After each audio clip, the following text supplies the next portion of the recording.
കർണാടകയിലെ honey trap വിവാദം കത്തുന്നു. 48 MLA-മാർ honey ട്രാപ്പിൽ എന്ന് സഹകരണ വകുപ്പ് മന്ത്രി KN രാജണ്ണ. തനിക്ക് നേരെയും ഹണി ട്രാപ്പിന് ശ്രമം നടന്നുവെന്നാണ് മന്ത്രി പറയുന്നത്. കർണാടക ഹണി ട്രാപ്പ് സീഡികളുടെയും പെൻഡ്രൈവുകളുടെയും ഫാക്ടറിയായെന്നും രാജണ്ണ പറയുന്നു. KB ശ്രീധരനാണ് വിവരങ്ങളുമായുള്ളത്.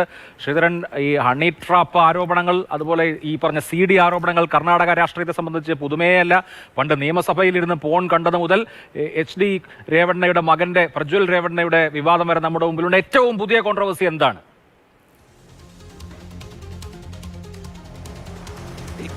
കഴിഞ്ഞ ദിവസം നിയമസഭയിൽ സഹകരണ വകുപ്പ് മന്ത്രി KN രാജണ്ണയുടെ ഒരു പ്രതികരണത്തോടു കൂടിയാണ് വീണ്ടും ഈ ഹണി ട്രാപ്പ് വിവാദം സജീവ ചർച്ചയായിട്ടുള്ളത്. അതായത് 48ഓളം MLA-മാർ, അതിൽ പ്രതിപക്ഷ ഭരണപക്ഷ ഭേദമില്ലാതെ 48ഓളം MLA-മാർ ഇത്തരത്തിൽ ഹണി ട്രാപ്പിൽ പെട്ട് കിടക്കുന്നുണ്ട് എന്നുള്ളതാണ് KN രാജണ്ണയുടെ ഒരു പ്രതികരണം വന്നത്. തനിക്ക് നേരെയും, മന്ത്രിയായിട്ടുള്ള തനിക്ക് നേരെയും അത്തരത്തിലുള്ള ഒരു നീക്കമുണ്ടായതായും രാജണ്ണ പറയുകയും ചെയ്തു. ഇത്തരത്തിൽ ഇങ്ങനെയുള്ള ഹണി ട്രാപ്പിലൂടെയുള്ള വീഡിയോകളുടെയൊക്കെ ഒരു പ്രഭവ കേന്ദ്രമായി കർണാടക മാറിയിട്ടുണ്ട്, ഫാക്ടറിയായിട്ട് അത് മാറിയിട്ടുണ്ട് എന്നുള്ള ഒരു പ്രതികരണം കൂടി അദ്ദേഹം നടത്തുന്നുണ്ട്. മന്ത്രി സതീഷ് ജാർക്കഹോളിയും ഇതിനെ അനുകൂലിച്ചുകൊണ്ട് കഴിഞ്ഞ ദിവസം രംഗത്ത് വന്നിരുന്നു.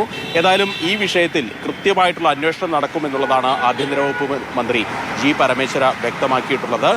BJP ഒരു പടി കൂടി കടന്നു പറയുന്നുണ്ട്. അതായത് മുഖ്യമന്ത്രി കസേരയിൽ ലക്ഷ്യമിട്ടിട്ടുള്ള ഒരു വ്യക്തി നടത്തുന്നതാണ് ഈ ഹണി ട്രാപ്പ് പരിപാടി. ആ മുന ആരിലേക്കാണ്? അവിടെ മുഖ്യമന്ത്രി കസേരയിൽ എല്ലാവരും പ്രതീക്ഷിക്കുന്നത് സിദ്ധരാമയ്യ മാറിയാൽ DK ശിവകുമാറിനെയാണ്.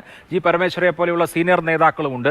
ആരെയാണ് ലക്ഷ്യം വെക്കുന്നത് ഈ മുഖ്യമന്ത്രി ആകാൻ ആഗ്രഹമുള്ള ആൾ എന്ന് പറഞ്ഞുകൊണ്ട്?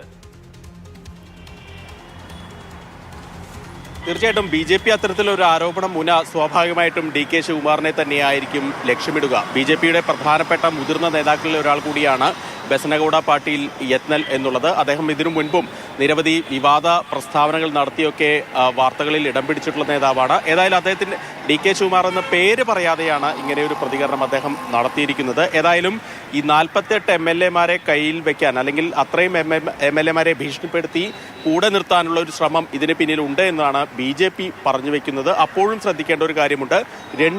രണ്ടല്ല 3 പാർട്ടികളുടെയും JDS, BJP, കോൺഗ്രസ്, ഈ 3 പാർട്ടികളിൽപ്പെട്ട MLA-മാരെല്ലാം തന്നെ ഇങ്ങനെ ഹണി ട്രാപ്പിന്റെ വലയിൽ കുടുങ്ങിയിട്ടുണ്ട് എന്നുള്ള ഒരു കാര്യം കൂടിയാണ് മന്ത്രി KN രാജണ്ണ പറഞ്ഞത്. ലക്ഷ്യഭേദമില്ലാത്ത ഹണി ട്രാപ്പാണ് എന്തായാലും. 48 MLA-മാരാണ് അതിനകത്ത് പിടിക്കാൻ പോകുന്നത്.